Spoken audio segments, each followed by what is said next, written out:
தொடர்ந்து வட்டார கல்வி அலுவலர் தேர்வில் கேட்கப்பட்ட கணித வினாக்கள் பார்த்துட்ருக்கோம். இது வீடியோ பார்ட் 2. 2020 February 15 மார்னிங் செஷனில் கேட்கப்பட்ட கொஷின். செகண்ட் வீடியோ இது. இதில் வந்து பார்த்தோன்னா விச் பிக்சர் கம்ஸ் நெக்ஸ்ட் அப்படின்னு கேட்டிருக்கிறாங்க. இது வந்து ஒரு மென்டல் ஆப்டிடியூட் டெஸ்ட், அதுலேருந்து கேட்டிருக்கிறாங்க. மனத்திறன் சார்ந்த கேள்வி. இப்போ வந்து இந்த 3 ஷேப்ஸ் கொடுத்துட்டு இந்த இடத்துல எந்த ஷேப் வரும் அப்படின்னு கேட்குறாங்க. அதுக்கு வந்து 4 ஆப்ஷனும் கொடுத்துட்டாங்க. இப்போ ஃபர்ஸ்ட் பிக்சர் இதை எடுத்துக்கிட்டோம்னா இது ஒரு ஹாஃப் சர்க்கிள், இது ஒரு ஹாஃப் சர்க்கிள். இந்த ஹாஃப் சர்க்கிள் இப்படி இருக்குது, இந்த ஹாஃப் சர்க்கிள் இப்படி வந்துடுச்சு. அப்போ நமக்கு என்ன ஆகிடுது, செகண்ட் பிக்சர் கிடச்சிடுது. அதே மாதிரி தேர்ட் ஒன் எடுத்துக்கிட்டோம்னா இது ஒரு ஓப்பன் ட்ரையாங்கிள், இது ஒரு ஓப்பன் ட்ரையாங்கிள். இந்த ஓப்பன் ட்ரையாங்கிள் இது அப்படியே இருக்குது, இந்த பக்கம் இருக்கிற ட்ரையாங்கிள் இப்படி வந்துடுது. அப்போ நமக்கு ஃபோர்த்தாக வரக்கூடிய பிக்சர் என்ன, டயமண்ட் ஷேப் தான் ஃபோர்த்தாக வரும். ஸோ ஆப்ஷன் ஏ தான் வந்து இது கரெக்டாக இருக்கும்.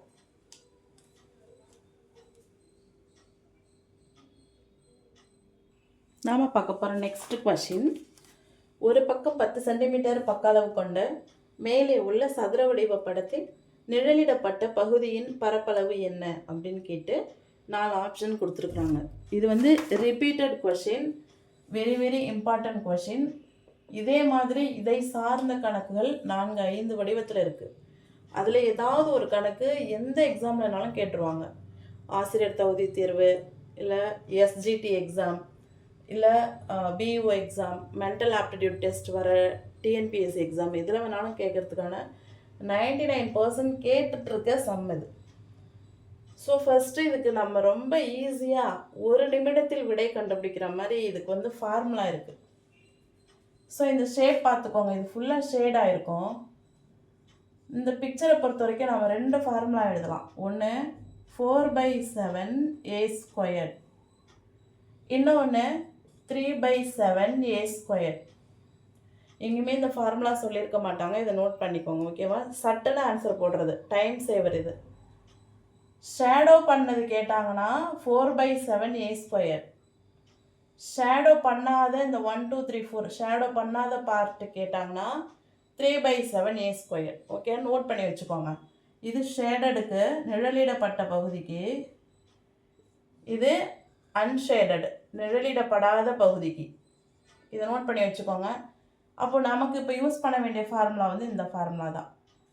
4/7, ஏ வந்து 10 centimetre, a²ன்றதால 10², 10²ன்றதால 10 × 10 which is equal to 10 10 100, 400 400, 400/7. அப்போ நம்ம வந்து வகுத்தல் தான் செய்யணும். 400 என்ன செய்யணும், 7ஆல் வகுக்க போகிறோம். இங்கே போட்டுக்கலாம். 400 7, 5 35, 40ல் 35 போயிட்டா 5, இந்த 0 அங்கே வந்துடும். 7 49, 50ல் 49 போயிட்டா 1, புள்ளி வச்சு 0 சேர்த்தோன்னா 1 7 3, இன்னொரு 0 சேர்த்தோன்னா 4 28 2, அப்படியே போயிட்டே இருக்கும். ஸோ நம்ம வந்து இதான் வந்து இதுக்கு ஆன்சர் 57.14 cm². இது வந்து பிஇஓ எக்ஸாமில் கேட்டப்போ இந்த கொஷினுக்கு வந்து அவங்க கீழே வந்து ஸ்டார் கொடுத்துட்டாங்க, அதாவது கிரேஸ் மார்க். ஏன்னா அவங்க கொடுத்த ஆன்சர் 4மே தவறான ஆன்சர் கொடுத்துட்டாங்க. இதுக்கு பக்காவான ரைட் ஆன்சர் 57.14 cm² தான். நிறைய பேருக்கு இந்த ஃபார்முலா தெரியாது.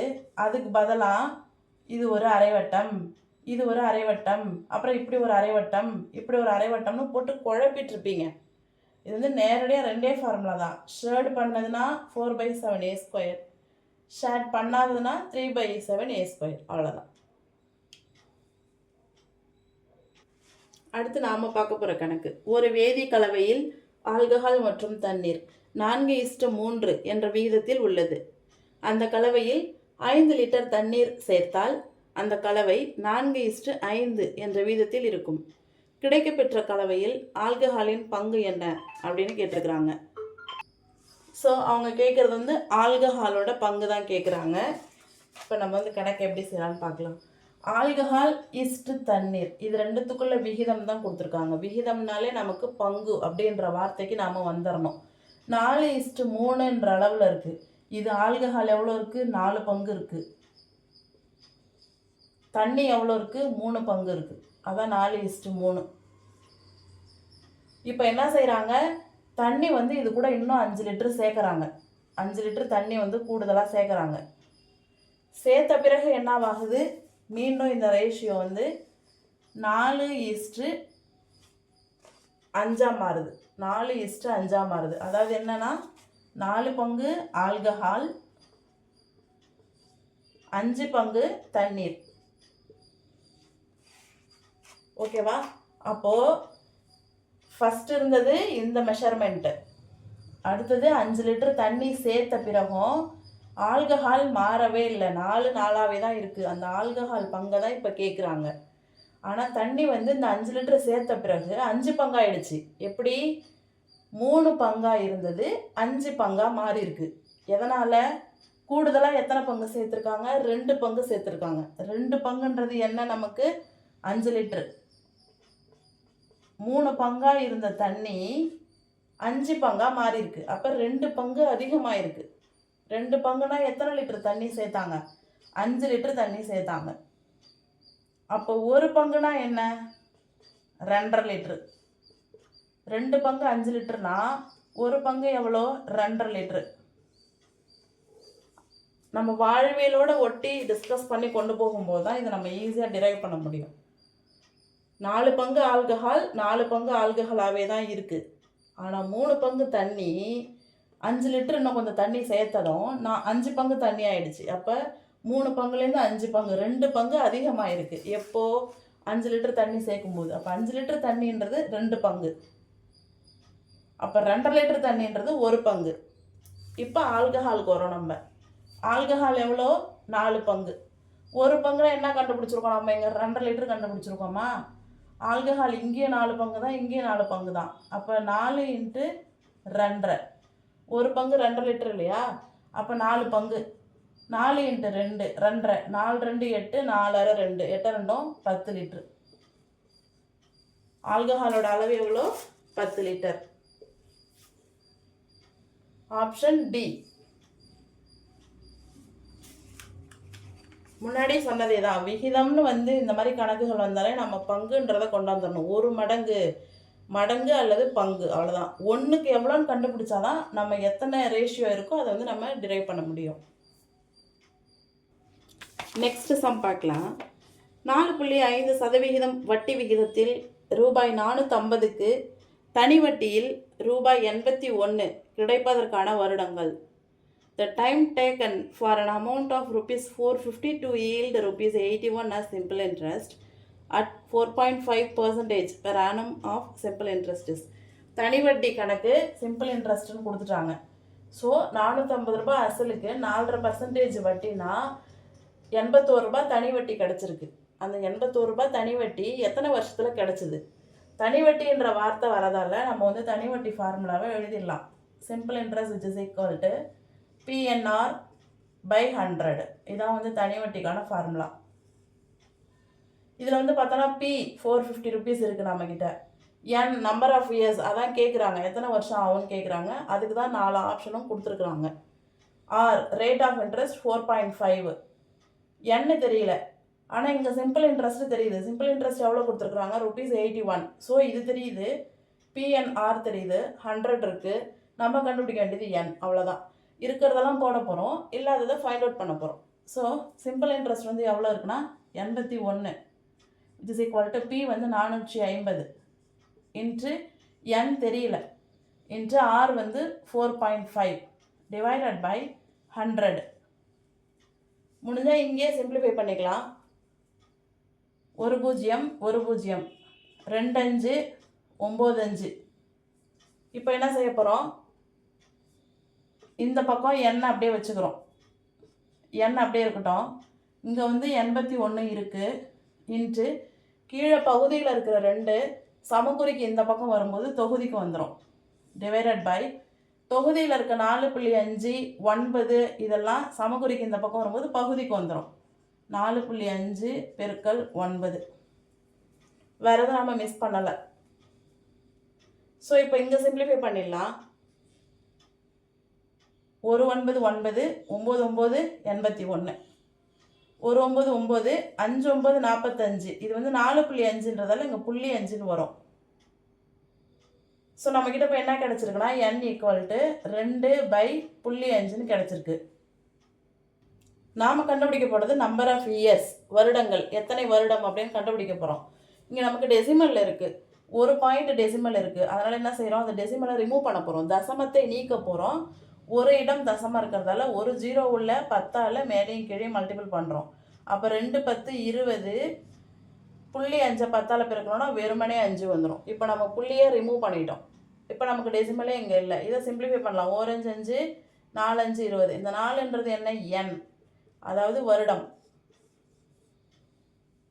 அதாவது 450 ரூபாய் அசல் வந்து 4.5% வட்டியில் 4 வருஷத்தில் 81 ரூபா தனி வட்டி கொடுக்குது.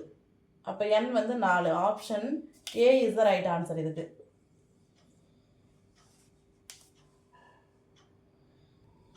அடுத்த கணக்கு பார்க்கலாம். 1.078 பெருக்கல் 10⁻6 லிட்டர் கொள்ளளவும் 7 மீட்டர் விட்டமும் கொண்ட உருளை வடிவ நீர் தொட்டியின் உயரத்தை காண்க. The volume of a cylindrical water tank is 1.078 into 10⁻6 liters. If the diameter of the tank is 7 meter, find its height அப்படின்னு கொடுத்துருக்காங்க. வந்து உருளை வடிவ நீர் தொட்டின்னு சொல்லிட்டாங்க. இதுக்கு 4 ஆப்ஷனும் கொடுத்துருக்காங்க. Option A 27 meter, option B 26 meter, option C 29 meter, option D 28 மீட்டர்னு 4 ஆப்ஷன் கொடுத்துருக்குறாங்க.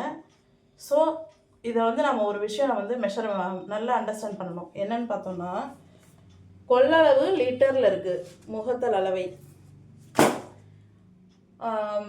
உருளை வடிவ நீர் தொட்டியோட மெஷர்மெண்ட்டு மீட்டரில் இருக்குது. ஸோ நம்ம எல்லாத்தையும் ஒரு மெஷர்மெண்ட்டுக்கு கன்வெர்ட் பண்ணணும். இங்கே கொடுத்துருக்குற ஆன்சரும் மீட்டரில் இருக்குது. லிட்டரை வந்து மீட்டரால் நம்ம ஒருபோதும் கன்வெர்ட் பண்ணிட முடியாது. அதாவது கன்வெர்ட் பண்ணுறதில்ல, ரெண்டையும் கலந்து ஒரே கணக்கில் செய்ய முடியாது, லிட்டரையும் மீட்டரையும். ஒன்று லிட்டரை மீட்டராக மாற்றணும், அதான் ஃபஸ்ட்டு ஸ்டெப்பு. ஓகேவா? நம்மக்கிட்ட வந்து அவங்க சொல்லியிருக்கிறது உருளை வடிவ வாட்டர் டேங்க்குன்னு சொல்லிட்டாங்க. அவங்க வந்து இந்த விட்டம் கொடுத்துருக்குறாங்க, அவங்க வந்து இந்த ஹைட் கேட்குறாங்க, ஹெச் தான் வந்து அவங்க கேட்குறாங்க. ஸோ விட்டம் கொடுத்துருக்குறாங்க. நம்மக்கிட்ட இருக்கிற ஃபார்முலா என்ன, உருளையின் கன அளவுக்கு என்ன ஃபார்முலா இருக்குது, πr²h. இதுதான் நம்மள்கிட்ட இருக்கிற ஃபார்முலா. பைக்கு வேல்யூ நமக்கு தெரியும், ஆர் வந்து ஆரம், ஆனால் அவங்க கொடுத்துருக்கிறது விட்டம். விட்டத்தை வந்து நாம் ஆரமாக மாற்றணும், first step.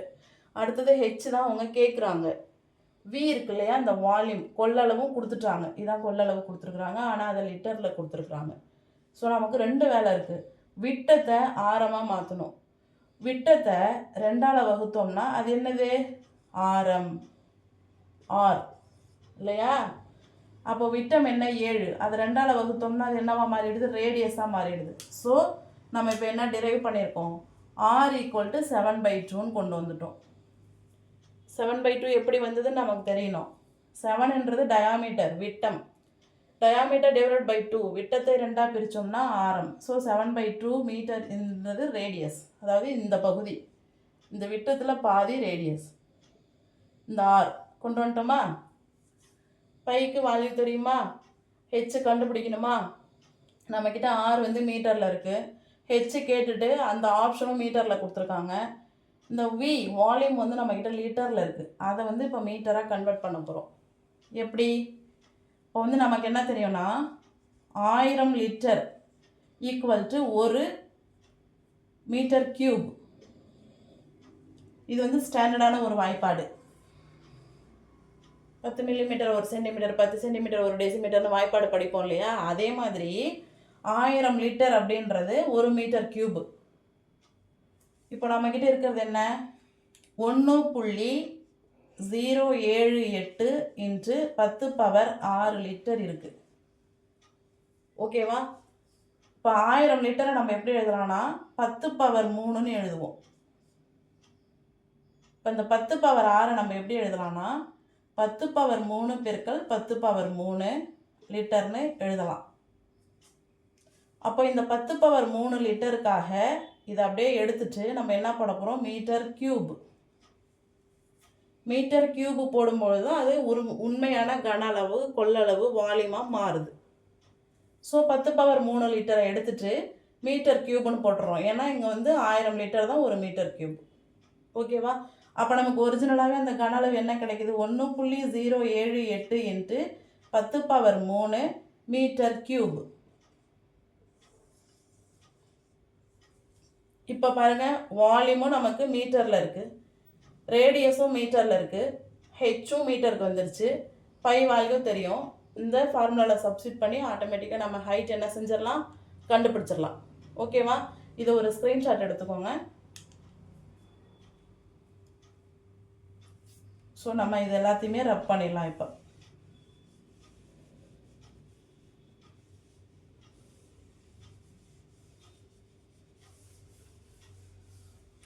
we have the formula volume of a cylinder equal to pi r square h.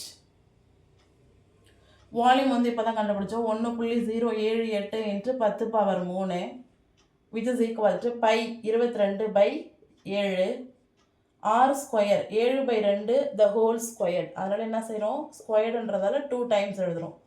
7/2 7/2 H தான் நாம் கண்டுபிடிக்கணும். இப்போ இந்த இடத்துக்கிட்ட இன்னொரு விஷயம் அப்சர்வ் பண்ணணும். 10⁻³ என்ன? அது வந்து 1000. 1000ல் எத்தனை பூஜ்ஜியம் இருக்கும்? 3 பூஜ்ஜியம் இருக்கும். இந்த நம்பர் ஆக்சுவலாக டெசிமல் தசமத்தில் இருக்குது. எத்தனை டிஜிட் தசமத்தில் இருக்குது? 1 2 3 டிஜிட் தசமத்தில் இருக்குது. அப்போ 3 இலக்கம் தசம எண்ணை 1000ஆல் பெருக்கும் பொழுது இந்த தசம புள்ளி போயிடும். இது வந்து முழு எண்ணாக மாறிடும். Which is equal to 1.078 into 10⁻³ எப்படி எழுதுவோம்? 1000னு எழுதுவோம். இப்போ இது அப்படியே பெருக்கிறோம். 0 0 0 1 8 8 1 7 7 1 0 0 1 1 1 பெருக்கிட்டு 1 2 3 3 ஸ்தானம் தள்ளி புள்ளி வைப்போமா? 1 2 3 3 ஸ்தானம் தள்ளி புள்ளி வச்சிட்டோமா? அப்போ நமக்கு என்ன கிடைக்குது? 1078 கிடைக்குது. இந்த 3 0 கேன்சல் ஆகிடும். பெருக்கும் பொழுது தசம புள்ளி வெளியில் ஓடும், வகுக்கும் பொழுது தசம புள்ளி எண்களுக்குள்ளே வரும். ஓகேவா? இப்போ நமக்கு இந்த டேர்ம் அப்படியே என்னவா மாறிடும்னா 1078 முழு எண்ணா என்ன செஞ்சிடும்? மாறிடும். இப்போ அதை தான் நம்ம இங்கே போட்டுக்க போகிறோம்.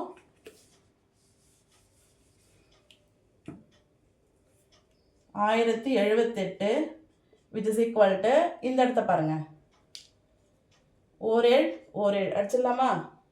1 2 11 2. இப்போ மீதி நம்மக்கிட்ட என்னென்ன இருக்குது? 11 இன்ட்டு 7/2 இன்ட்டு ஹெச் இருக்குது. நமக்கு தேவை ஹெச். அதை அப்படியே இந்த பக்கம் வச்சுக்கிறோம். இங்கே வந்து 1078 இருக்குது. இங்கே தொகுதியில் இருக்க 11 × 7 சமக்குறிக்கு இந்த பக்கம் வரும்போது பகுதியாக மாறிடும். பகுதியில் இருக்க 2 சமக்குறிக்கு இந்த பக்கம் வரும்போது தொகுதிக்கு வந்துடும். இப்போ சிம்பிளிஃபை பண்ணிடலாமா?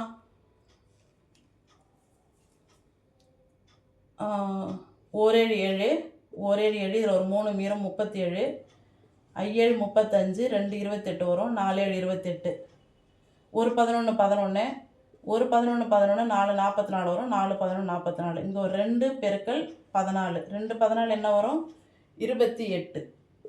2 14 28. இதுதான் வந்து ஹைட்டு 28 மீட்டர். ஸோ அப்போ ரைட் ஆன்சர் வந்து ஆப்ஷன் டி. இந்த சம்மில் நம்ம என்னென்னலாம் செஞ்சோம் அப்படின்றத நீங்கள் ஒரு தடவை ஒர்க் அவுட் பண்ணி பாருங்கள், கிளியராக இருக்கும். மேபி ஃப்யூச்சரில் வந்து வால்யூம் கொடுக்காம ரேடியஸ் ஹைட்டெல்லாம் கொடுத்துட்டு கூட வால்யூம் கேட்கலாம். அந்த மாதிரி வால்யூம் கேட்டு 4 ஆப்ஷன் கொடுக்கும் பொழுது இதை கொடுத்துருக்கலாம் ஆப்ஷனில். அப்போ இந்த கன்வர்ஷன் நமக்கு தெரியணும்.